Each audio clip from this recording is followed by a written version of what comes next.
Hello there, my name is Martin Henley. This is the Effective Marketing YouTube channel. And if you have spent a second here, you will know that I am on a mission to give you everything you need to be successful in your business.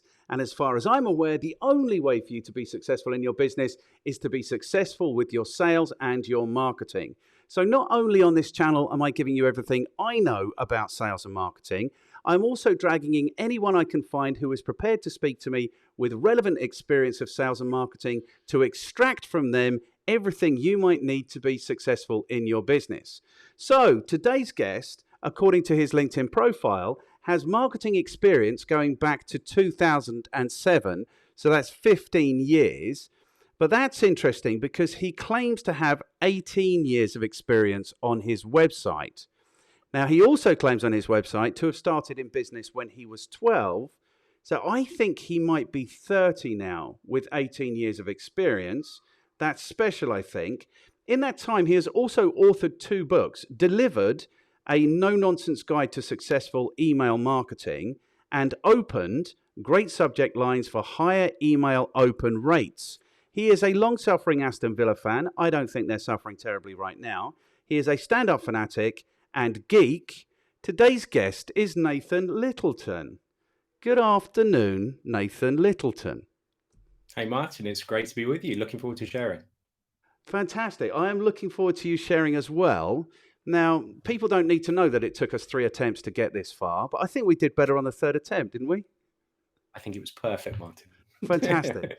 Okay, good. So this is really interesting. Your specialist subject is email marketing. I'm interested to have a conversation about email marketing, but it feels wrong to me. It feels like a young marketing entrepreneur, speaker, author shouldn't be driving with email marketing, which everyone knows died when Facebook came along. Then it died again when Twitter came along, and it died then again when, I don't know, YouTube came along, and it died when Snapchat came along, and it's got to be dead now. TikTok's come along.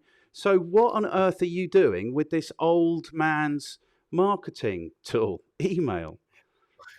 Well, I mean, I've got more grey hairs than my age would suggest, but the reason I constantly promote the idea of email marketing is because it continues to work.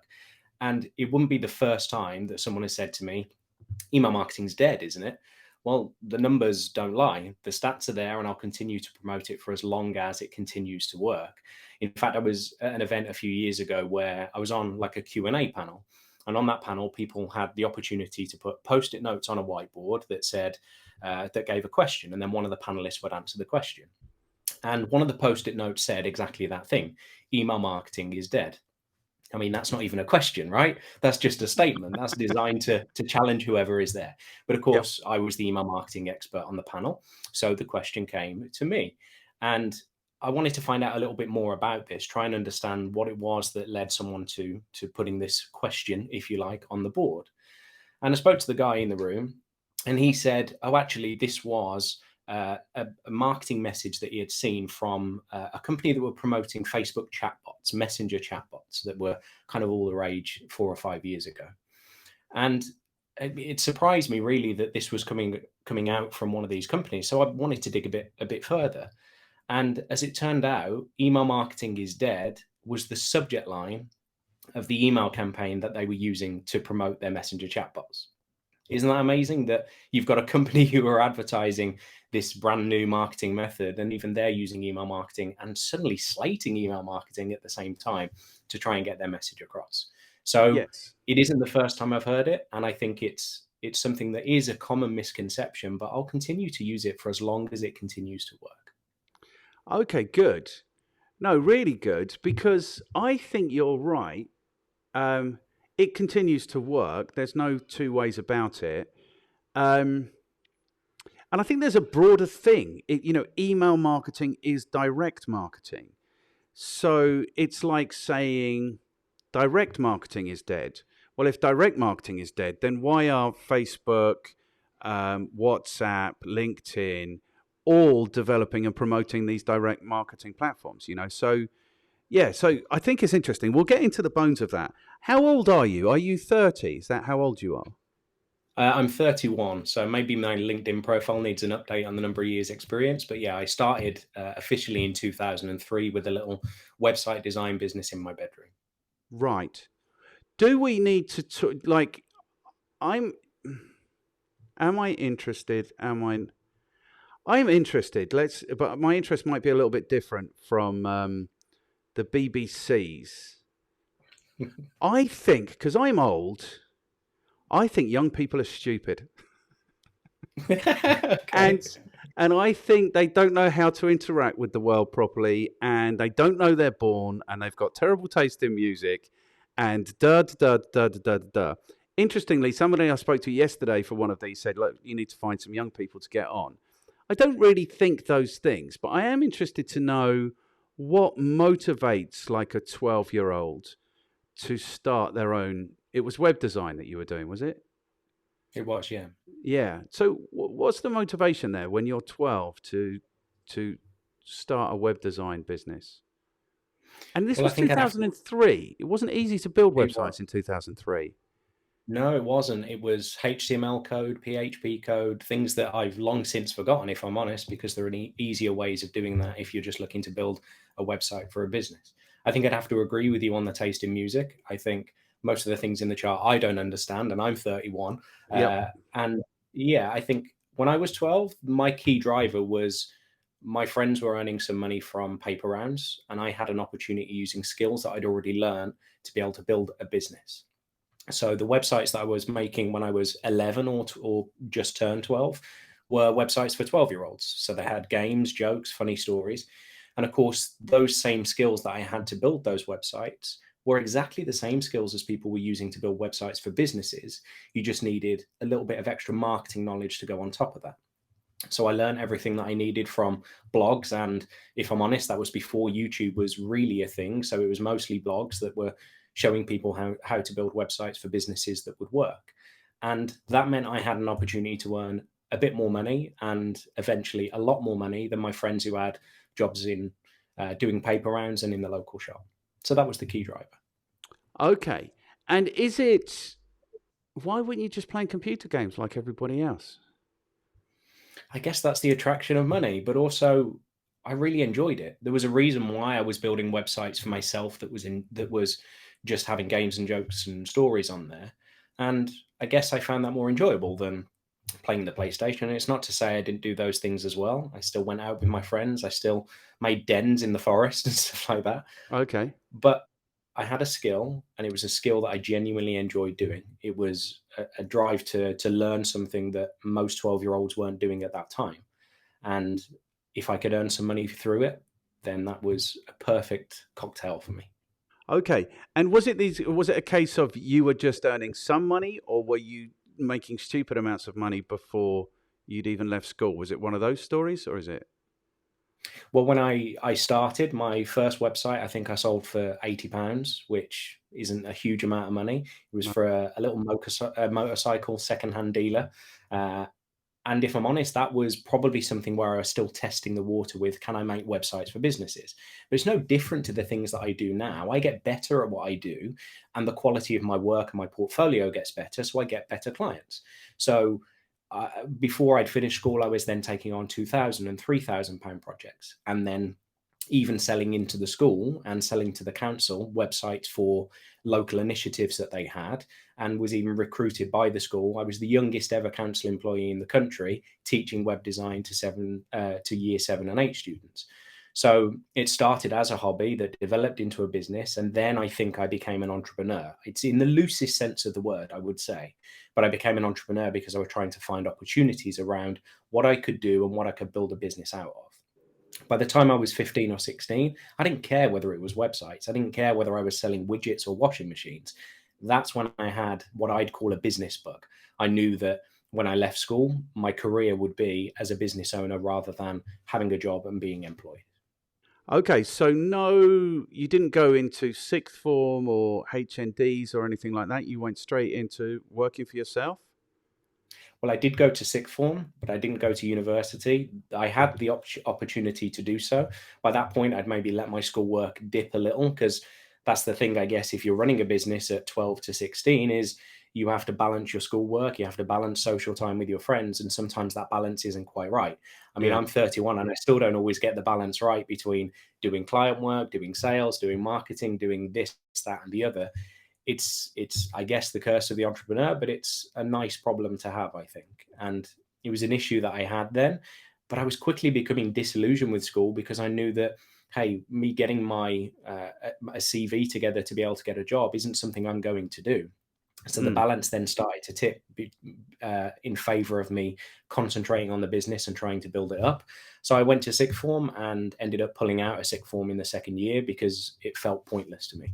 I wanted to build a business. And I think it's quite trendy now with people like Seth Godin doing their online MBA, and what's his name, that mouthy New Yorker that I don't like, Gary Joe Rogan. Vaynerchuk. No, Gary Oh, Vaynerchuk. Gary Vaynerchuk. Yeah. Yeah, yeah. Hmm. So these people are openly saying, "Don't waste your time and energy going to university." But that wasn't the mood 13, 14 years ago. So okay, so it's interesting. It's really interesting. And how did that transition then happen? Did you stop going to sixth form partway through the second year? Did you immediately go out and look for an office? Were you working from home? It was like, how did you kind of transition from getting up and going to school or college every day and then actually just being employed, or not employed, Well, I but was running your own working from business? home. Yeah, I was working from home, and there were other people doing it at the same time, but I'd like to think I was a little bit ahead of the curve when it came to using freelancers as team members. I took on a big project that eventually went massively tits up, I'll be honest, because the company went bust and I had a huge number of people to pay. But it was a project that was far larger than I could do on my own. So I quickly identified that, I'm going to need some help with this. I'm going to need people who have skills that I don't have in certain types of web programming and things like that. So I built up a freelance network of 20 to 25 people who I could call on, who were running their own businesses, they were doing their own things, working as freelancers, but they had specialist skills that I didn't have. I brought them into this one project. It didn't quite go right for the reason that I'd mentioned, but it didn't mean that the system was wrong. It didn't mean that bringing in freelancers was wrong. I just needed to be a bit smarter about the contracts and things like that, because you can't really enter into a contract when you're, that age. So I needed to be smarter about things and take deposits, do things in the right way. Look, I was still learning. I was young. I was building a business, but I still had so many of those lessons to learn and a few things to fail at before I understood the lessons from those too. Yeah. So I was working from home, but I had people all around the world, most of them in the UK, but some in other countries too, who were helping me with projects and they were delivering on my behalf. Okay, cool. And your parents, were they supportive of this? Were they? I mean, how supportive were they? Were they pushy parents, or were they, you need to go to university parents? No, they were supportive of it. I mean, my mum, in fact, both my parents are employed. My mum, in particular, though, I mean, she still asks me on occasion when I'm going to get a proper job. To her mind, the idea of running a business is unusual. Of course, it is. When you don't have that in your own background, if you don't have it in your family's background, that's a strange thing. I think a lot of business owners and people who work for themselves, it's difficult to get across what the challenges are and what the potential opportunities are to family members who may be employed, who don't really understand that. They don't understand the challenges that you have and the reason why you're going for what you're doing. And I think that was the case with my mum. I don't fault her for it. She was supportive, and I'm very persuasive when I talk about, here's the reason why I'm doing what I'm doing, and here's the reason I won't be going to university and why I want to make something for myself. Okay. Okay, you are still 3 years younger than I was when I started my business, and I didn't have a clue. There is somebody very clever, and I can't remember who it is, but somebody very clever said, when you work for other people, that's your opportunity to learn how to run a business. But obviously, you've never done that. So, how on earth do you know how to run a business? Well, I had the freedom to be able to make mistakes, because I suppose that is the advantage of when you live at home. You don't have a mortgage or rent to pay. You don't have a car to run. I had a good 5 years there before I got my first car where I could make mistakes, and it didn't really matter because there was no risk there. So if I made £100 from a project, or I made £1,000 for a project, or £10,000 for a project, it didn't really matter. All it was lost opportunity if I didn't charge enough. But what it did mean was that I had, plenty of freedom to, if things went wrong, hey, it wasn't the end of the world. So those lessons came with far less risk. Yes. Okay. I mean, it sounds ideal when you put it like that. I can't. Yeah. I mean, it's a great story. It's a really great story, and it must have been a great experience. I think I'm a little bit jealous, but but yeah, I wish I'd made my business mistakes when I knew that as long as I got to the table at 5 o'clock, my fish fingers and chips would be there for my tea every day. You know, that sounds ideal. And you know what? It was fish fingers and chips as well. Excellent, and baked beans. I would hope for the fibre. Oh, yes. Yes. But never let the baked beans touch the fish fingers. That was my rule. No, you're insane. Baked beans on the fish fingers. Come on. Okay, good. Okay, cool. So that's interesting. But we're here today to talk about your specialist subject. Your specialist subject is email marketing. So as you know, there's only 5 questions. First question, how are you qualified to talk to us about email marketing? Second question is, who do you work with? How do you add value in their lives? Third question is, what is your recommendation for people who want to get better at email marketing? The fifth question is, what should people read? And the fifth question is, who can you throw under the bus who might endure or maybe even enjoy to have a conversation like this with me? So question number 1, how are you qualified to talk to us about email marketing? Well, I'm a big believer in practice over theory, and I send more than 1 million emails each and every year. So I get firsthand experience of exactly how that works. In fact, that's nearing 2 million emails each and every year, because I work with a number of clients where I manage the email campaigns for them, and I get to see what works. I get to try subject lines and see what difference it makes to the open rate. I get to try different copy and experiment with things and see what really makes a difference when it comes to either a sales campaign or a newsletter campaign that is going to work for my clients. So by sending that many emails a year, I get the chance to be able to do that. And hey, I've been sending emails for nigh on 11, 12 years now in a formal sense with email marketing. So yeah, I know what works. I've seen what's changed.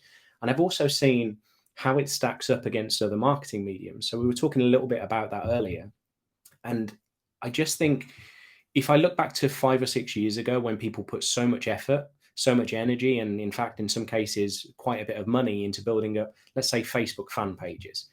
You built up the likes there. You had, let's say, 1,000 or 2,000 fans. And the idea there was that you were building an audience that you could communicate with.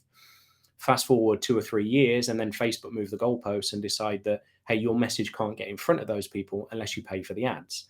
So your entire marketing strategy there through that one medium is dependent on one corporation's whim. The same applies when it comes to other forms of paid advertising, other things where it's one business that controls it, it's one platform. The advantage I think you have with email marketing is that it should be pretty safe for a number of years to come. Yes, there are the odd thing that comes in like GDPR, and there might be something else in the future, but that's a societal change, that's a political change that isn't going to impact what you're doing just because one company changes what it wants based on how it's going to drive its own revenue. So I'm a big believer that you should be operating in your own playground rather than somebody else's. And email marketing is a great way to do that. Wow. Genius. It's completely true. I was one of those muppets, like between 2007 to probably till I stopped running the effective marketing properly, maybe 2014, where I was saying to people, like, if you're doing Facebook advertising, pay for people to be fans of your page, because what you're buying is the opportunity to talk to those people forever. And then literally, like you say, like the gates closed, Facebook decided they wanted money for that. And I think that's fraud. And I say this to my groups. I teach digital marketing. So when we talk about social media, I say this to people because they sold for whatever it was, those 4 or 5 years, the opportunity to speak to these people, and then they sold it again. Like so it's like, oh no, you paid to speak to these people forever, but now you're gonna have to pay to speak to them every time you want to speak to them, you know? So I think that's fraud, and I think you're right. Okay, good. I think you're 100% right. That is the issue. And then also these other platforms are going to come and go, you know. So Facebook, it seems to me, is struggling now. Like definitely they're not handling the threat from Apple very well. I think they're struggling, and I don't know. I think they may They've not also be around for. Yeah. Sorry, they've also struggled to keep up. You mentioned about young people earlier. I mean, I still use Facebook. I still like it. I still have all of my friends and my colleagues on there. It doesn't seem as attractive to people younger than me, what we'd call Generation Z, as it was for those age groups when I was growing up. Facebook came in just as I was leaving school, so it was a big thing. I mean, I even remember Friends Reunited. So if you wanted to stay in touch with the people you went to school with, you'd register on Friends Reunited and then find that only 4 or 5 people from your school are actually registered. Yeah. Whereas because Facebook had this critical mass, hey, it just replaces those things because everyone's on there anyway. And it was good, but it isn't as attractive to people of that age now.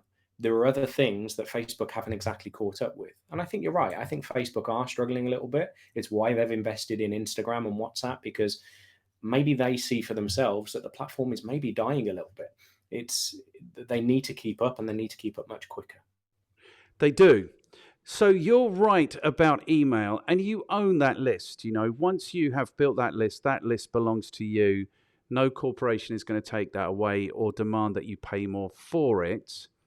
There are issues with email marketing, and there is an issue that you seem to be addressing head on with kind of your messaging. I can't remember, I've closed the window now, but it was your message is something about build credibility through. What is that? What is that tagline? So it's build credibility, win business. And I think credibility is the fundamental word.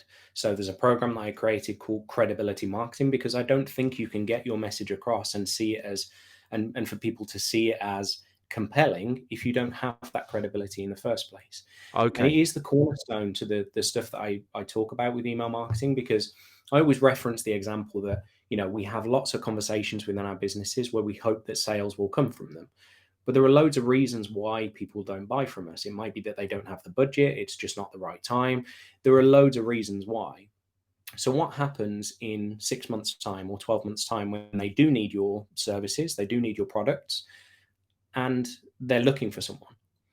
What are they going to do? Are they going to go on LinkedIn or ask a friend for a recommendation? Or are they going to go to the person who has stayed in touch with them regularly and consistently with high quality educational information that surrounds that specific challenge or opportunity that they're looking to fix? I like to think it's the latter, and the stats would prove that. You have an opportunity to be on one side or the other of that decision in 6 months' time when they're looking for what you offer. And if you're staying in touch with people, if you're credible with what you're saying, if people trust you, then you're the person they'll go to. The credibility marketing idea comes from being top of mind. What is it that's going to make you top of mind with your audience? An example that I give there is, let's say, for example, that you are looking to create a nature documentary. You're looking for a narrator. Who's the first person that you think of? Who is it that you would want to narrate your nature documentary? Are you asking me? I am, yeah. Who would it be? I'd like to see. I mean, I know what you want me to say, so I'm not going to say. Okay. I would like to see Tommy Ball narrate that nature documentary Tommy Ball. from Okay. Cannon and Ball, long before your time, man, long before your time. It is. It is. Or what about those brothers, the Thingy brothers? You want me to say Attenborough? So let's say Attenborough. I don't need to derail your story. It's fine. Attenborough. I want Attenborough to narrate my story. Of course you do, and for what it's worth, I think Attenborough would be much better than Ball or was it Ann and Deck? I think you were going to say then. Not Ant and Dec, the brothers. To me, to you, to me, to you. Like when Oh, you the were growing Chuckle up. Brothers. The Chuckle Brothers. Yeah, that's what I was going to say. Okay. That'd be I mean, hilarious. I would like to see a nature documentary narrated by the Chuckle Brothers, I have to say. It's a pigeon. But I It's a think you'd pigeon. It's a pigeon. yeah, exactly. But I think you'd agree Attenborough would be your first choice. I mean, surely he's a national icon. Well, I think he Yeah, would draw audience of his own. Do you know what I mean? It would be a marriage made in heaven. he would. Yeah, and the point that I want to make with that is that he would be top of mind for most people when it comes to that specific need, and we can extend that to what we do within our own businesses as well. What is it that's going to make you top of mind when someone needs what you offer? Yeah.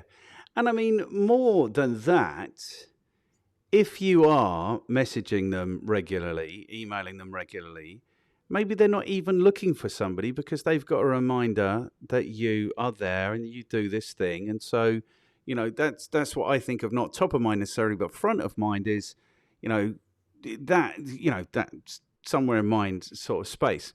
That's not the issue I want to ask you about. What I want to say is, this isn't even a question. What I want to say is, email marketing is the least credible form of marketing. Everybody knows that email marketing is a crime. Everybody knows that email marketing is harmful, and everybody knows that people who do email marketing are scum. I don't know why I'm in such a strong mood today, but this is it. So this is my point. And when I teach email marketing, this is what I say to people. I am completely unaware. I've never opened a newspaper with the headline that says email injures, kills, maims. Like, no email ever actually physically harmed anyone. But it's on a list of things that are the most heinous crimes, the crimes that upset people the most. The other one is using your mobile phone when you drive your car. Now, that is dangerous. I'm not saying that's not dangerous. But people feel they have the right to be violently object violently to people using their mobile phones when they drive their cars, and people who send emails. It's the least credible form of marketing. So why would you be involved in trying to build credibility using the least credible form of marketing? That's the question. I mean, I'd argue that the least credible is, and I've had 3 today already, is robocallers, where you get an unsolicited phone call. That's when you're genuinely interrupting someone's day. I take your point there. People, if they feel like it's an email that they haven't signed up for, that they haven't asked to receive, then yeah, of course, I could see why people wouldn't like it. That's not the philosophy I teach. We only want to be emailing people who want to hear from us. It's also the reason why I don't think unsubscribes are a bad thing. If someone unsubscribes, it's either not the right time for them and they don't see it being in the future, or they feel like it's something that they haven't signed up for. So with every unsubscribe that you get, the quality of your list improves. The quality of your list is improved with people who would be in a position and would want to buy from you in the future. That's the reason we're doing email marketing in the first place, is to build a captive audience who do think that we're credible. Like I said, I mean, when I get these unsolicited phone calls, that's when you're genuinely interrupting someone's day. That's the least credible, in my opinion. With an email, it sits in their inbox and they can choose to open it or they can choose to delete it. What's going to make them open that email? They're going to see the name in there, who it's from, and they're going to decide whether they recognize that person, whether they know, like, and trust them. And they're going to look at the subject line and decide whether that is interesting and compelling enough that they actually want to open it rather than delete it. So when it comes to sending email campaigns and creating lists, we want people to be on the list that want to be there. And we want them to be receiving our emails because they want to receive them. That's the key to it. And I think the best compliment I ever get from a client where we've sent newsletters for them is when they forward me emails that they've received from their own audience. And there's always a key phrase in there that sits right at the top of my list of the nicest comments that I receive. It is when one of their audience members says, "Yours is one of the few newsletters that I actually read." That's the sweet spot, because you're right. People are on the back foot. People don't want to be sending emails that people don't want to receive. So you have to provide enough value that people do want to receive them. If people can give you comments like that, "Yours is one of the few newsletters they actually read," then it means you've struck that sweet spot by targeting the right audience and providing the right content to that audience where it speaks to the challenges and opportunities that they have. No, you're shirking the issue. Everyone knows that emails are dangerous. And this is why there has to be regulation about the sending of emails. This is why I can't remember what the penalties were. I mean, it was horrifying. It was like a percentage of turnover or something. Was it 20% of turnover? Like, I don't think it was as much as that, but it was pretty high. Was it 10% of turnover? Or I don't know the exact number. It was an amount of money. Because when I was running my business properly, like an agency, looking for clients, running courses, or doing all that stuff, we were sending 30,000 emails a week or something. And, it worked. It wasn't very complicated. It was literally, there's a training happening. It's happening near you. This is the cost. This is the thing. And, people would book, and that was fine. But yeah, I'm kind of joking, but I'm kind of not. Like, I'm not joking. This is seen as like the worst thing a marketer could do is send like, I mean, it sounds to me like you're only doing subscriber type stuff, which is interesting. Okay, let's cut to the point. The point is, if you follow the letter of the law in terms of the regulation, email marketing is certainly unviable, is the word I'm going to use, and actually nearly impossible. So I'm out of touch a little bit with what the regulations are, but I know one of the regulations is that you have to get you can tell me if I'm right or if I'm wrong, but one of them is that you have to get consent from your list every 12 months, from every person on your list every 12 months. No, not strictly true. No. Not So that doesn't apply to email marketing. It's about the possession of data. You have to remember that GDPR covers far more than just sending emails. It yes. covers even things like CCTV images and how long you keep those. So there's a lot to GDPR that we don't have to apply every single principle to email marketing. You mentioned something there around, yes, it is subscription only. That is something that I will push to the hilt, because if you're buying lists, if you're sending emails to people who haven't asked for them, not only is it far more unlikely to work, but also, well, it's a lot of hard work for very little result. The percentages don't lie there that your responses, your engagement, and ultimately your sales will be much higher from a list who have asked to hear from you than they are from a completely cold list. And also it goes against the email marketing services, their terms and conditions. You can't use those to send emails to people who haven't asked for them. And it's also the reason why when GDPR came in, there was a lot of fuss made over actually quite a small thing, because if you were doing things right in the first place, if you were only emailing people that had asked to hear from you, if you were only sending them what you'd said you'd send them, then you didn't have anything to worry about. Nothing actually changed with GDPR when it came in. Okay, and I'm not talking about just GDPR. I think I'm talking about because there have been regulation. I mean, we don't have to dwell on this because you're doing it the right way. But I do think, I think people don't like receiving email marketing. Okay, you're hitting subscribers only. People don't like doing email marketing because they see it as spammy. But you're saying it's not spammy because you're giving away educational content each time you email something. Okay, then. So let's talk about the way that you are doing it. It takes a lot of time and energy and money to build subscriber lists. ? Okay. So I think it can do, and it depends how quickly you want to build your list. But you could, if you had 100 of the right people on your list, you'd get a much better result than if you had 1,000 of the wrong people on your list. It's also another reason why buying lists ends up being a bit of an issue. So building a list in the right way, where you're offering an incentive in the first instance, that incentive in the form of a lead magnet should be qualifying your audience through the title or through the content that is in there. If it speaks to the specific challenges or opportunities that your audience has, you stand a better chance of getting the right people on your list in the first place. And you can segment them by those challenges or opportunities and how they're relevant to the products and services that you offer. But you're offering an incentive to join your list. You're making it clear that they can unsubscribe at any time if it's not right for them anymore, but you're going to continue to serve them with great value content. And it's only by doing that that you build a list in a way that actually is quite inexpensive to build. Now, if you wanted to accelerate the growth of your list, then the right thing to do is to use the paid options that are available to promote your lead magnet.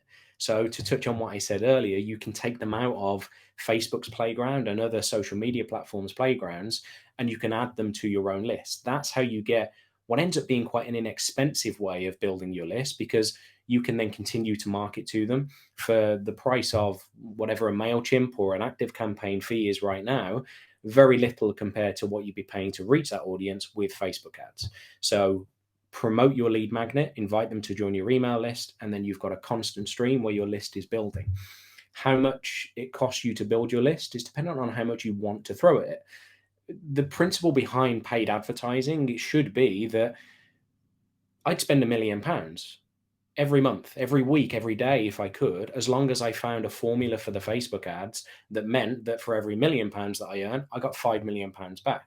That's what paid advertising should be. Now, it's easier said than done.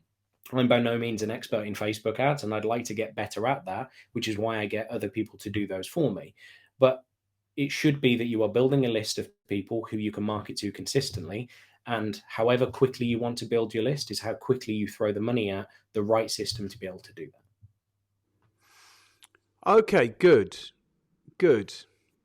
I just want to. I do want to. Like, so for me, it seems that the regulations. Like, so I can't tell you which regulation it is. I'm out of date. You know, if I'd done my research, I'd be able to quote you the regulation. We're not having that kind of conversation. But I'm pretty sure you have to get consent, however people end up on your list, every 12 months. So bear with me. If that is the case, like a decent open rate so you send out an email every 12 months that says, hey guys, we've been working really hard delivering you great content, blah, blah, blah, blah. Just need to check in, make sure that you're happy to stay on our list.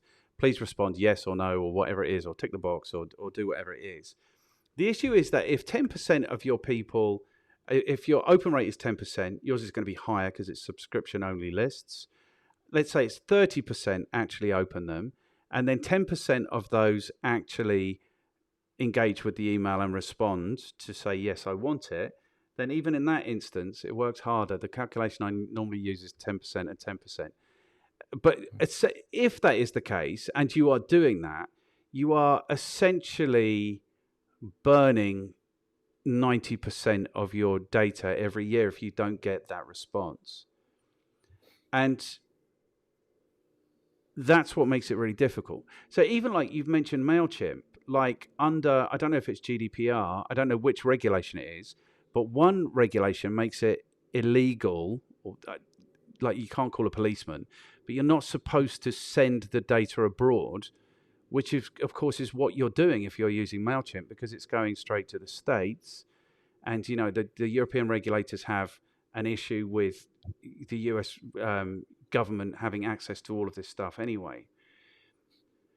So I think a few things about the regulation. It's overly onerous. I don't think anyone who's actually doing the most hideous kind of email marketing even cares, because the government aren't going to be able to find them. You know, they'll be sitting wherever they are sitting, in North Macedonia or somewhere.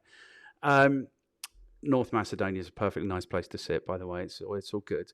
But it's overly onerous, and then it's not enforceable.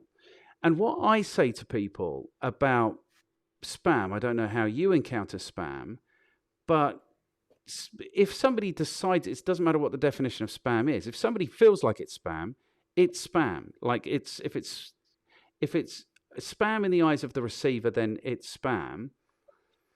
But what I say to people is it's about how you respond to that. So when I was sending 30,000 emails a week, we would get 4 or 5 people.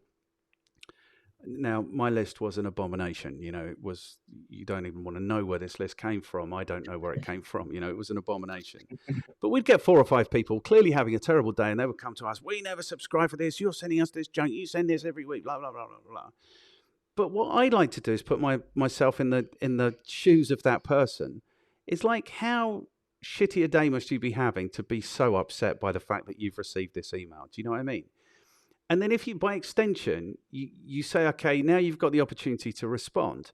So I had like a really nice little response, which was like, I'm really sorry if this caused you any offense, or what was the other word? Offense, or like hardship, but not hardship.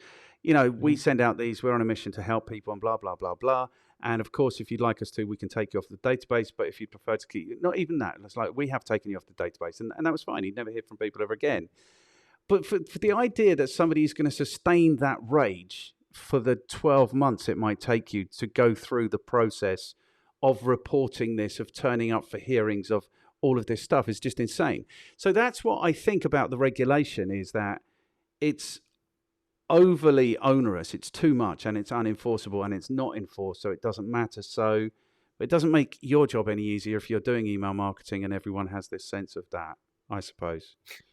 Well, to be absolutely clear, I mean, the 12-month thing isn't something I'm aware of. It's also certainly not something that I practice. There's no need to. There might be something in there about if you haven't communicated with someone for 12 months. I mean, there was a similar thing in place and has been for years from the email marketing service providers that says if you haven't emailed someone in 2 years, they shouldn't be on your list. And that's Yes. actually, again, just practice rather than it being a term and condition in their systems. Because if you haven't emailed them in 2 years, there's a good chance that when you email them again, it's probably going to bounce, and your bounce rates will be high. The list is old. It was almost better to start from scratch in that first instance. So Yes. you have a responsibility to your list to do the right thing, irrespective of any regulations. I'll maintain what I said before, that when GDPR came in, for those people who were doing things right in the first place, had nothing to worry about, and they still don't. You're right that it doesn't really get enforced either. I don't think these things were put in place to target Joe Public, who has a little bit 3,000 people on his list and is sending an email once a week. I think this was for the bigger corporation.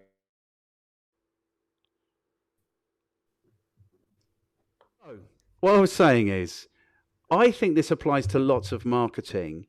Is actually the key to direct marketing, which is what we're talking about here, is having a sense of how to approach people, even if it's completely unsolicited. Like, I started my career cold calling, selling advertising. That's what I did. But what I learned was how to approach people in a completely inoffensive way. And if somehow they did manage to be offended by that, I learned the skill of being able to extricate myself in. Do you know what I mean? Just to be. Yeah. So I think the key to this is what you're saying is you shouldn't be guided by the regulation. If you are engaged in direct marketing, you just need to not be a dick. You just need to be able to know how to approach people. I mean, we're going to get into what it is that you're actually doing, but it sounds to me like you're doing that, adding value before they're even a customer kind of approach, which nobody should be able to be offended by. Here's what I really think is, I think that email marketing is, according to some data, there's data that will represent everything, but it's hugely effective. My business changed overnight almost when I implemented email marketing. Um, and I think the regulation stops people from doing email marketing when I know it's probably the most effective thing that they can do, and certainly the most valuable thing they could do in terms of building value into their marketing is to have like a really good email list. You're not finding that, or you are finding that? Do you have to convince people to do email marketing, or are they up for it? Generally, people are up for it. I think you're right. There are some misconceptions that people have in a similar way to some of the things we've been talking about today, mostly around their own response to emails that they've received. So they think that if they were to use email marketing, they'll have the same response that they've had. And the truth is that if your emails are coming across as spammy, if you're getting lots of unsubscribes, it's a sign that you need to improve what you're doing rather than it being a sign that email marketing itself doesn't work. And there are plenty of ways to do it in the right way. As I said, mentioned previously, the subscriber model where you're giving people value. The key thing there is it's the giving of the value that earned you the right to be able to send a sales message. Now, I mean, even being offended by a sales message to me feels like a strange thing. However, if you have a sales message that is that follows chunks of value in the form of blog posts, in the form of articles, in the forms of stories, where there's a message that can be gleaned from it that again speaks to the challenges and opportunities that they have. If the sales message that comes at the end of that is a way that you can shortcut some of the things that you've been talked about with a paid product or service that will help you to make the most of it, I find that a very difficult thing to get offended by. And I think it would be a huge challenge to be putting that across and finding that people are offended by it and wanting to unsubscribe. Like I said, the value that you give is what earned you the right to be able to send those sales messages. 100%, and I'm with you. Okay, but this also is. I told you I had issues, didn't I, before we started? So we're just still working through my issues. Um, Also, if you're building subscriber lists, that's not without its issues. Now, don't judge me, but let me just tell you my a recent experience I had is I started to build a list. I produced a course. I was going to sell the course online, and I started to build a list, and then COVID kind of happened, and people were still going on the list, but I wasn't doing anything about it. By the time I decided to do something about it, I think I had about 1,000 people on the list. And I hit the send button. It was with MailChimp. And I had about 950 people on the list. 900 of those went away immediately, not valid emails, or I wasn't allowed to send, or something. So I don't know. So what I'm saying is even building the list through a subscriber model isn't without its challenges, I think is what I'm saying. So do you get involved in building those lists, or do you work exclusively with people who have those kinds of lists already? It's about 50-50. There are a number of people I work with who already have their lists. Some of them are old, in which case we need to go through a verification process. So I use a tool called MailerCheck, which is made by the same people who make MailerLite, which is a great tool. And it will verify the email addresses for you. It's incredibly inexpensive, but it then means that you reduce the chance when you send that first email of getting bounces, of getting emails that aren't valid for one reason or another. So that's the first step that you can take. The question I'd ask you there, Martin, with your list that you had there is, if you've got 900 out of 950 people on that list that those emails didn't go through for one reason, what those reasons were. Is it that they hadn't been emailed for a long time, so that they bounced? Was it that MailChimp wouldn't let you import them because they were info addresses or things like that? There will be a number of reasons there, but the messages that you get, the statistics that you get as to why those hadn't gone through, will be able to tell you a lot about what the issue is. Yeah, they were collected through a MailChimp form, so straight into MailChimp. So MailChimp knew whether they'd been collected through their forms. Mm-hmm. I don't remember what it was. I think it was probably 12 months. Maybe it had been a couple of years since I started the list, and I don't know, it was growing out, what's that, 1,000 in 2 years, 52 weeks, I don't know, what is it, 40 a month or something. So maybe some of them had been there for 2 years. I don't know. I remember what I was feeling is that MailChimp were charging me for this, and then when I came to use it, it wasn't. And, that's what upsets me. These organizations do upset me. But how do you avoid, okay, so there's another issue. That's one issue, actually knowing that the emails are going to be valid when you come to use them. Another issue is, sorry, did you know this was going to be challenging? Oh, I'm all up for it. I'm challenging. Okay, good. So another issue is, I might argue that we call them lead magnets. So if people are signing up to be on your list, I've only got one more issue on this and then we can move on. Mm-hmm. But if people are signing up to be on your list for something that's free, then are they the sort of people who are actually going to spend money with you, or are they the sort of people who just like to get things for free? Well, it's a great point. I think there will be some people in there that won't ever buy a product or a service from you. And the purpose of providing them continuing value after that, and knowing what your value ladder is. I'm a big believer in a value ladder model where you have, if someone has £10 to spend with you, do you have something that you can offer them in the form of a mini course or a book or an ebook? If someone has £50 to spend or £100 to spend, right up to if they've got £50,000 or £100,000 to spend, what do you have to offer them? And they will qualify themselves into those categories if your sales messaging is as clear and as consistent as it can be. So if you have a value ladder, if you continue to provide value on an ongoing basis consistently, then what you're looking for is the cream to rise to the top. And those people who, as you suggest, some people will just want the ebook and they won't buy from you in the future, well, there's a good chance they'll unsubscribe. And again, that's why I don't think unsubscribes are such a bad thing, because those people probably wouldn't have bought from you anyway. And hey, if they see a message from you in the future, they might opt in again. That's fine. But with every unsubscribe, the quality of your list improves. Those people, if they wouldn't have bought from you in the first place, means that you can concentrate on the people who will. 100%. Okay, good answer.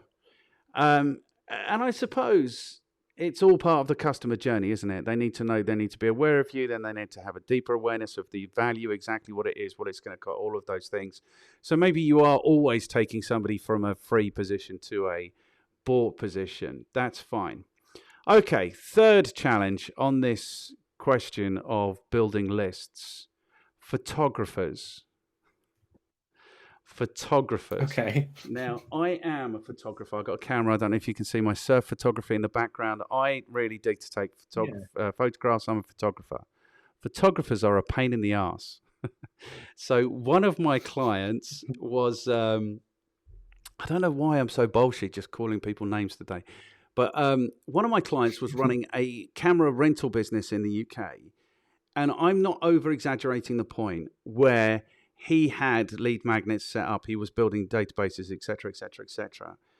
People would sign up for his stuff. Photographers would sign up for his content, his magnets, whatever they were. And within 3 email sends, they would be reporting him as spam. Now, I know that photographers are a particular breed of weird people who feel like this, like they're being spammed, even if they only signed up for something as recently as 3 weeks or 3 months ago. But there's no catering for how weird people's attitudes are. Do you know what I mean? And how weird they're prepared to behave. So what about that? What about people reporting you for spam? Does it just not happen in your world? It sounds unlikely. There's the odd one, of course there is, just in the same way that there's the odd unsubscribe. There are a number of reasons why people report the emails that they receive as spam. In many cases, it's that they don't remember signing up for it, or it just isn't relevant to where they're at right now. And so many of the challenges you've talked about here, and I think they're all valid ones, so many of them can be fixed by doing one of, I'd say probably 3 things. The first is consistency. So if the quality of your list goes down because you haven't emailed in a year or 2 years, well, the way to fix that is by sending more consistently. Similarly, if you aren't getting the results you're looking for in terms of the sales messages that you're sending, there's a good chance that you're not sending enough value consistently, which earns you the right to be able to send those sales messages. So that's the first point there. I think the second is, and this is probably the key one, tell people what you're going to do and then do what you've said you're going to do. And that's about the content that you're sending out. It's about how regularly you're sending out. It's just about managing expectations. And I always talk about this when it comes to, you must remember this, you may have even had one on your own website. I certainly did 15 years ago. I had a little box on my website that said sign up for my newsletter. Now, I don't know about you, I've never really been excited by the prospect of a newsletter. But what I would be maybe a little bit more excited by is someone positioning the exact and specific value that would be given within those emails. Because people know what to expect when they see a box that says sign up for our newsletter. It will be probably boring, it won't be very valuable, and it's probably going to be news about them, about changes to their office address or their opening hours and things like that. But actually, if you're sending educational emails, you should be positioning that value on the website where you're asking people to sign up. It manages expectations and it increases the signups in the first instance too. So rather than saying sign up for our newsletter, it'd probably be better to say, enter your email address below, and every Friday, I'll send you my top business building tip. If you were a personal trainer, I'll send you my top tip to stay on track over the weekend.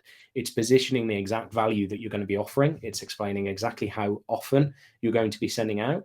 And then you have to be consistent with doing what you've said you're going to do. So they're the 2 things. I can't remember what the third one was. I'm sure there was a third one. It will probably come to me. Yeah, I think there was a third one.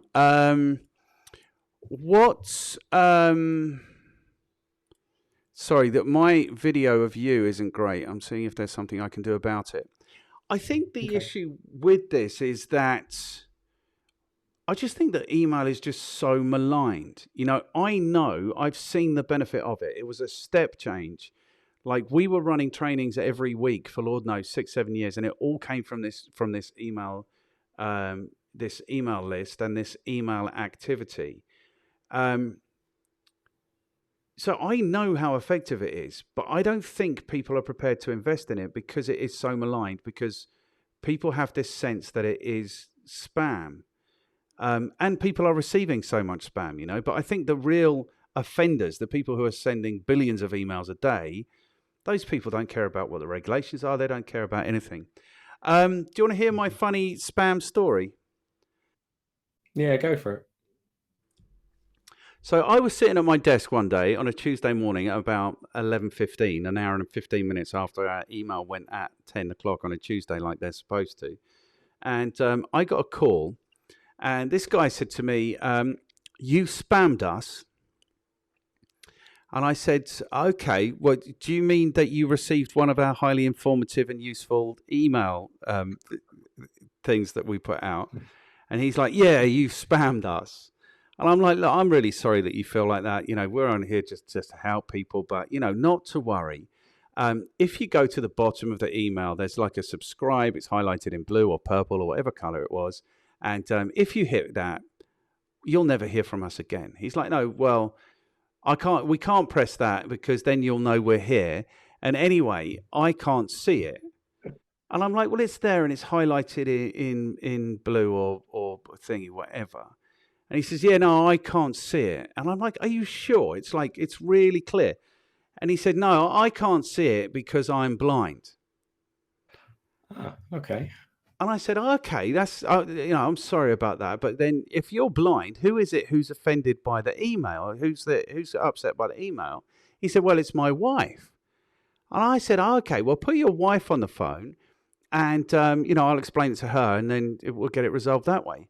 And he said, no, she can't come on the phone because she's deaf.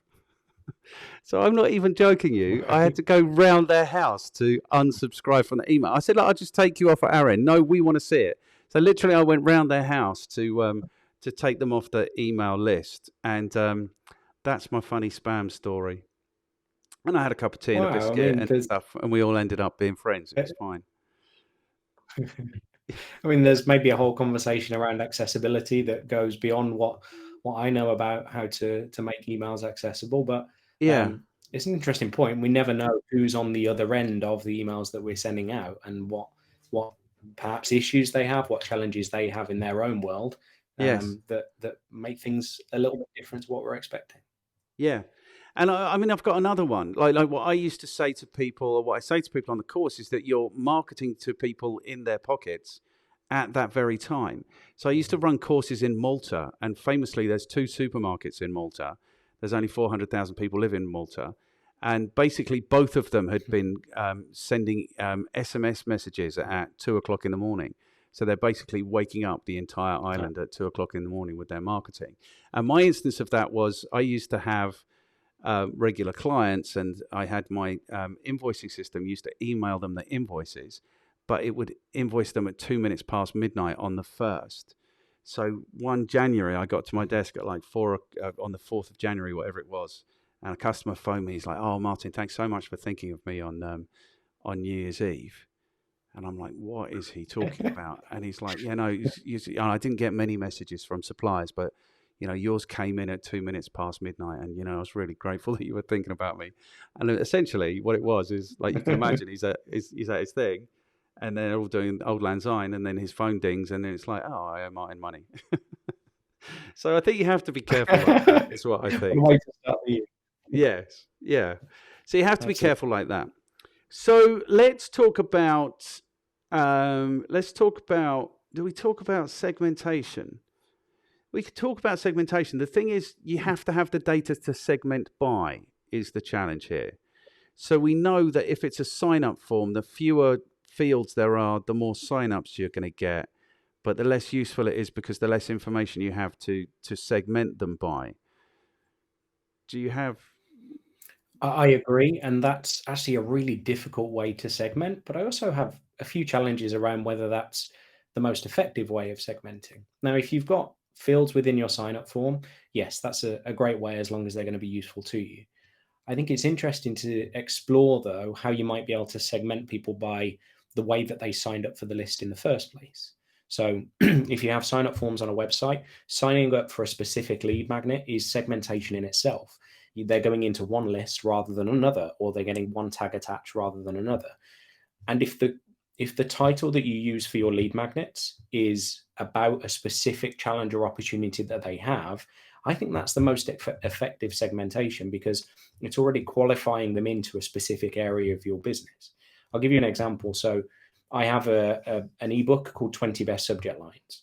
The title of that in itself helps to qualify people as being interested in my services. Because if you know what a subject line is and how it corresponds to the results that you get from your email marketing, that makes you an ideal customer for me. The suggestion that it's about subject lines rather than email marketing generally is also good because that means you've probably tried it once. You've tried it and it either hasn't worked or you're looking to improve the results that you're getting.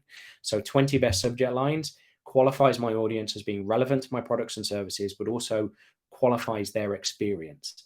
That's the best segmentation I can get rather than someone saying, hey, I'm interested in email marketing, or I'm interested in digital marketing generally, or I'm interested in marketing strategy.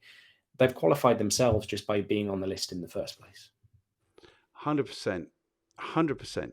Okay, so are you doing fancy like drip feed Infusionsoft type email marketing, or is it more kind of standard newsletter type stuff? Kind of which camp are you in?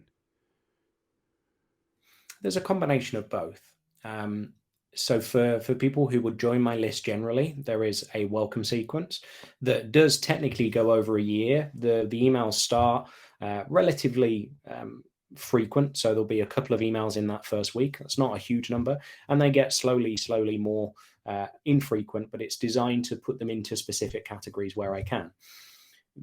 For everybody, they will sit within a newsletter list. So they will receive what I'd call continuity emails. They're designed to just provide a touch point, make sure that I'm top of mind, provide a little bit of value on an ongoing basis.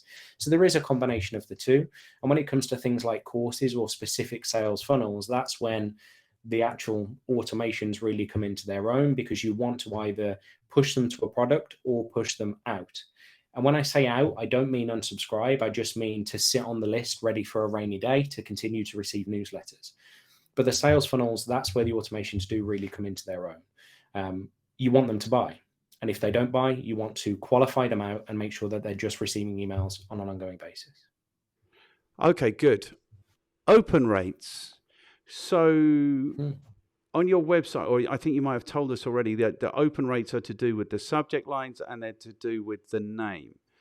What is a good open rate in your experiencing? What sort of open rates are you achieving and should people expect to achieve? I think you should be aiming for over 30%, which doesn't sound like very much when you think that there's then 70% of people who aren't opening. But actually, there are a number of things behind that as well. Open rates are an indication. It's not an exact number or an exact percentage.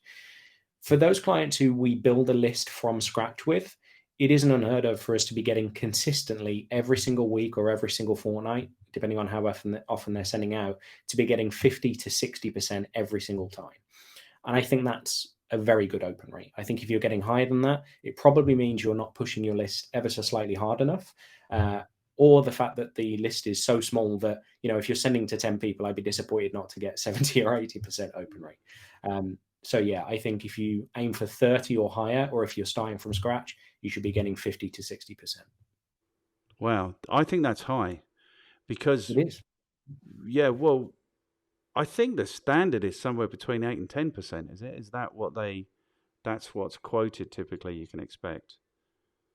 It can be. I think 20 to 25 tends to be about the average that I see with clients who are, they've already got a list. Maybe they haven't sent to it for a long time. You don't have to work very hard to get 20 to 25%, which is why you should be aiming for over 30%. Yes. 8 to 10%, I'd be very disappointed with. And I'd see that as mostly a symptom of cold lists, purchase data lists, and lists that maybe haven't been obtained in quite the wrong way, quite the right way. I think you should certainly be getting much higher than that. Okay, good.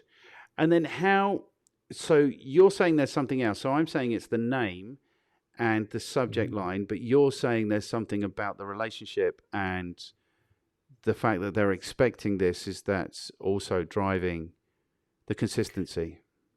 Well, that's what influences the response that they have to the from name. They'll see the name, they'll see the subject line, and they'll make a decision on whether they want to open it. that decision is influenced, I think, in a big part by the from name, because if it's something they know they've signed up for, if it's a name they recognize, it's a name they know, like, and trust, then you stand a much higher chance. It's why even when I work with bigger businesses, I always recommend that the email comes from a person's name rather than the company's name, because you want them to have a personal relationship. You want them to have a name of a person they recognize rather than a faceless organization. So that's a key thing. There are a few other things that influence the open rates. We can talk about deliverability and whether your emails are being delivered to the inbox in the first place. But for most people, that's something that you look to do to refine what you're doing as you improve it. It's probably not a conversation to have if you're just starting out or if you're still exploring what you can do with email marketing. Okay, cool.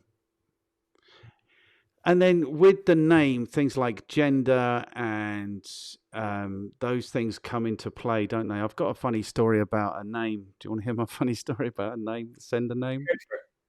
Mm-hmm. So I was teaching in London, and this lady had flown in from Mexico to do it was like a digital marketing institute course. And we got to the email part, we're talking about names and things.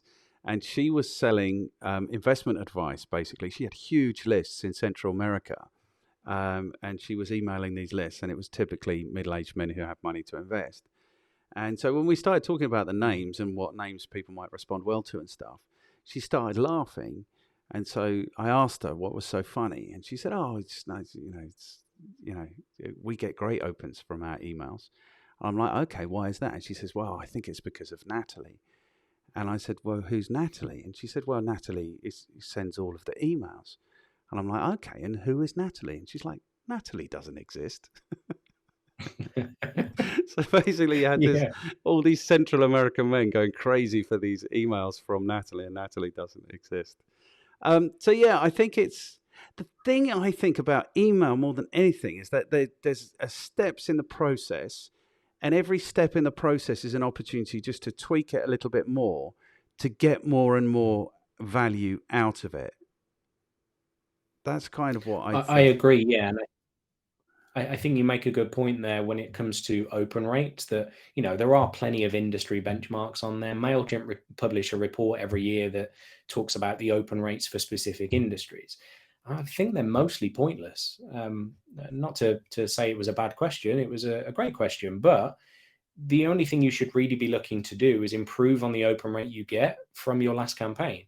If you got Yes. 10% last time, aim for 12%. If you got 12% last time, well, aim for 30% ideally, but you're looking to improve what you're doing bit by bit, both in terms of open rates, in terms of click rates and engagement. But ultimately, if you're looking to drive revenue from your email campaigns, what are the results that you're actually getting that's putting money onto the bottom line? Yes. And that's it. And that's like my business was called the Effective Marketing Company. And it's because of that. There is always the opportunity just to turn the screw and make it a little bit more efficient and a little bit more effective. And that was always our approach. But am I right in thinking that there are issues now with open rates and iOS devices not reporting open rates, or is that happening? Yeah, it is. So it came in, which is when the new iOS, um, and the update essentially meant that people,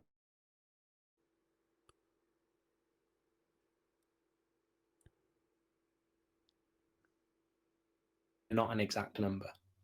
So with that in mind, yeah, you're looking to improve, but know that open rates since October have probably gone up a little bit more than they were previously. Okay, so they're looking like they're inflated now. That's what it's looking like. Yeah. That's exactly it. Yeah. Yeah. But I suppose all of these things are only indications anyway. It's only an indication of how much might actually be going on. Okay, good. So the next step in the That's process it. then, yeah. So the next step in the process is content. So you're doing educational type stuff. Is that what you're saying is? I would call it 80-20. So it is 80% education, 80% value. And for certain businesses, it might not even be education. It might just be interesting things that are going to be useful. That's the principle here, is to be useful to your audience, be a help. be someone who is a resource that means when your email lands that they want to open it. And it's the 80% education that then earns you the right to be able to send 20% sales. And it might be that you have, let's say, a newsletter format where 80% of the content within that email is educational, and then 20% at the bottom is promoting a new product or a new service or even an existing product or service. Or it could be that 80% of the emails that you send are educational, and then you have specific launches, you have specific periods where you're sending sales emails that is maybe a little bit more aggressive because the only message within that is to drive people to make a sale, but it is more effective. And as we touched on previously, the idea with this is to test and measure. If the sales responses that you're getting aren't as high as you want them to be, it's either that you need to improve the sales message that you're sending, or you need to improve the relationship with your audience so that they're more receptive to your sales messages. 100%. I agree with that entirely. I mean, what I found was, I think the danger of giving away free content is maybe you give people everything they need and so they don't have to buy from you. Maybe you're attracting freeloaders. I think there's a couple of issues with this. What I found when I started, when did I start? 2006, 2007, was actually a very direct sales message. And this is all our email marketing ended. I mean, it sounds like an abomination compared to yours, but all our email marketing was basically sending this really filthy, dirty, stolen, borrowed, list. Sales messages, like literally there's a course happening and this is what it is and this is what it's about and it's exactly on these dates.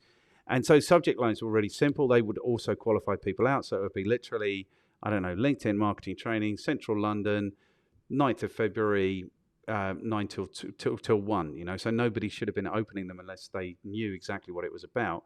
And it worked. But what I found was what worked. So originally we were doing newsletters. Nobody was interested. Then we just started putting out, these are the next 3 courses. That got some traction, but not very much. But when we made it literally, this is the one thing that we're offering you, this is the one opportunity you have to buy something, that's when it all clicked and that's when it started making sense. So what I'm asking you, I suppose, is do you have to separate the content, the educational stuff from the sales stuff? Or how do you work that? So it depends. So when I'm working with clients specifically, it depends on how, I want to say how aggressive they want to be. It's not the right term because it isn't aggressive. It's just that, as you say, when you're separating those messages, you do increase the chance of getting unsubscribes and spam reports. Those messages are always going to be more effective when there's only one thing for them to do.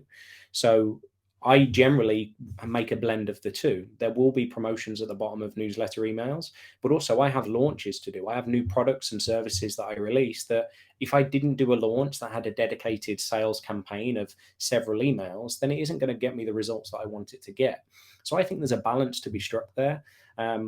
But for clients, it depends on how close to the line they want to tread, and ultimately how successful they want their campaigns to be. Yeah, 100%. And I think there's nothing wrong with sales messages. Yeah, I mean, I seem to have like a dozen little stories that are coming to mind. I ran a course, like a half day once on email marketing. I only ever did it once. But there were these 2 guys at the back of the room and they wanted to say something throughout. And then at the end they did. And their question was, how often should they send emails? Now, my standard answer was always, it depends, like the cost of sending emails is essentially unsubscribes. So basically when the unsubscribes get to a point where it becomes uncomfortable for you, that's when you need to look at reducing the frequency. So as long as you're delivering value in the emails, then you should send them as often as possible and you'll find your optimum. And they said, oh, because we make $60,000 every time we send an email.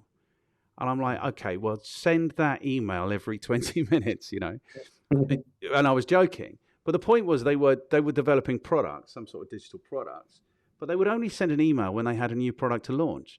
And it would take them 3 months to build a product. So they were doing fine, these 2 kids, I think they were, like 19, 20.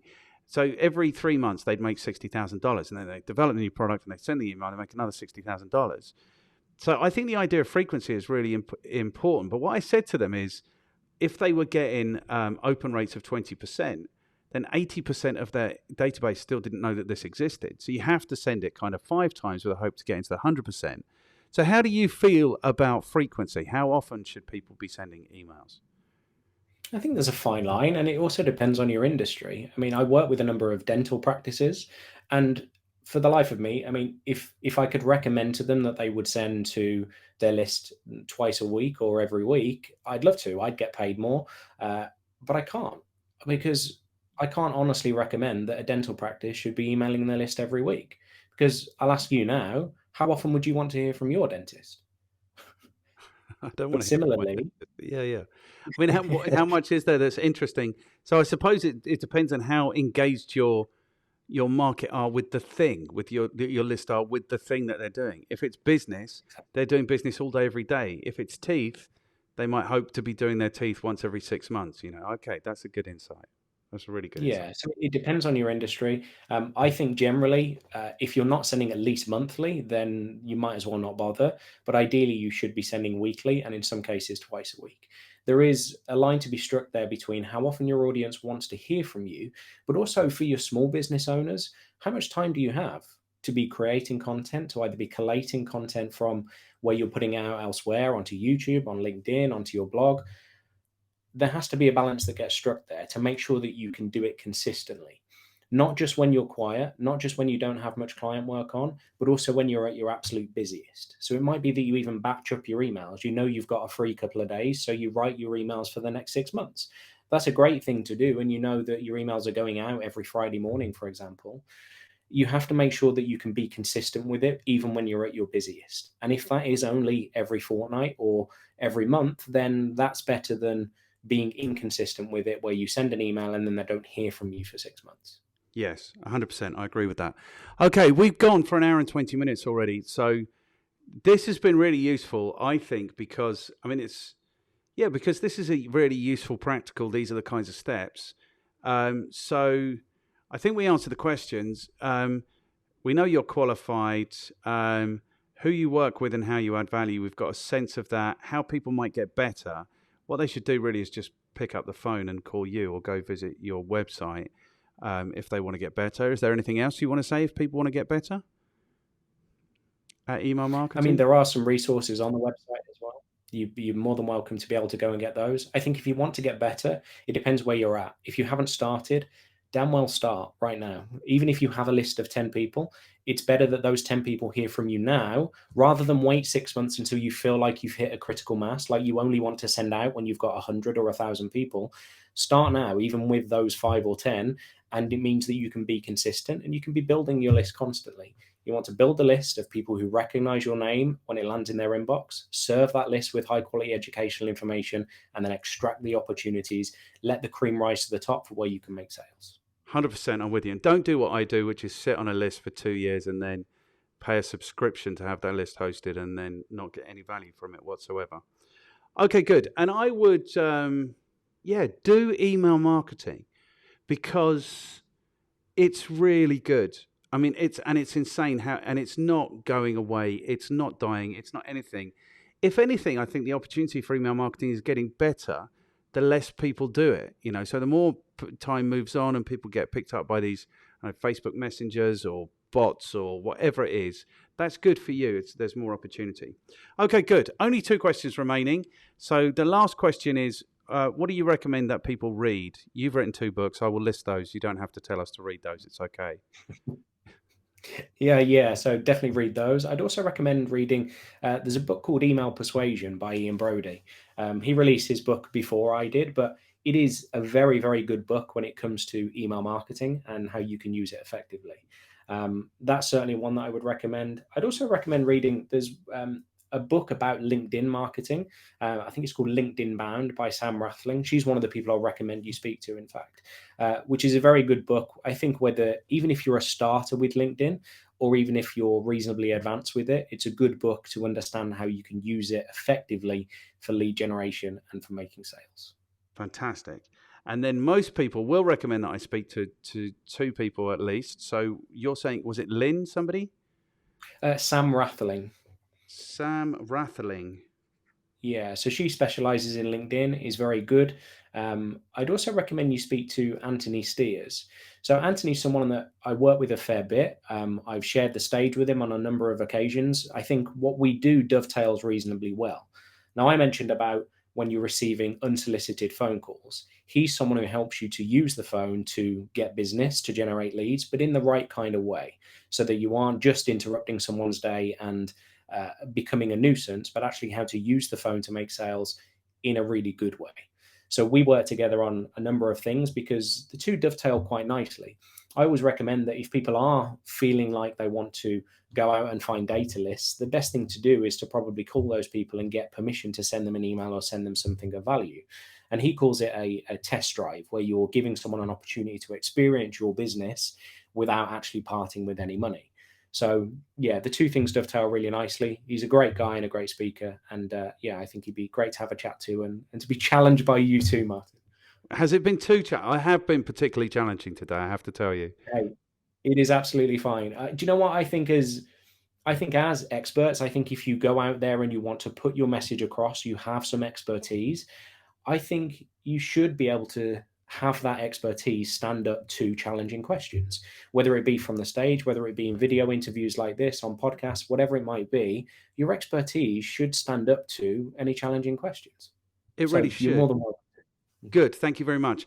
And what I kind of think about it is, as speakers and as marketers, we kind of build our presentation. Do you know what I mean? So we build this veneer of this is the way we present. And what I hope to do with these conversations is just dig a little bit deeper, maybe, because I think that's where the real value is. You know, and you've delivered loads of value. This has been the most practical of all of these conversations, of literally how you go about doing this through the steps. So, man, thank you so much for your time. I've thoroughly enjoyed this. About these people, like what works best is what Warren did, where he sets up like a little LinkedIn introduction. Might you be able to do something like that for me? Would that be okay? Yeah, happy to. Okay, you're an absolute legend. Okay, cool. Then we are done. Thank you so much for your time, man. What we will do is we'll say goodbye now for the few people who might actually see this, and then I'll stop recording. We'll say goodbye like normal human beings. But man, I have thoroughly enjoyed this. This has been really useful. I think what I'm feeling now is the absolute authority that you've brought to this conversation. Do you know what I mean? Absolutely no nonsense. I've brought all the nonsense, and you have just batted it away perfectly calmly. Like, I accused you of like relying on this old man's technology. There's no two ways about it. People trust email. People like email. Everyone's got an email app on their phone when they receive it. You know, everyone has an email inbox. Like, this is the way that people receive a significant amount. Like, nobody ever received any really important business news through Facebook Messenger or through LinkedIn Messenger or through, you know, so this is the way that people are communicating. And it's no surprise to me that it's not going away. It's not dying. It is probably the most effective form of direct marketing. And that's why all of these other platforms are emulating it, you know, building their own messengers. It's why Facebook went out and bought WhatsApp, you know, because direct marketing is what works. Having direct conversations with your prospective customers and your customers works. Of course it does. Okay, good. I got carried away then. Man, I have thoroughly enjoyed this. Thank you so much for your time. And maybe in 5-6 months, you'll hear from me again, and I might badge you about for some more information about how people build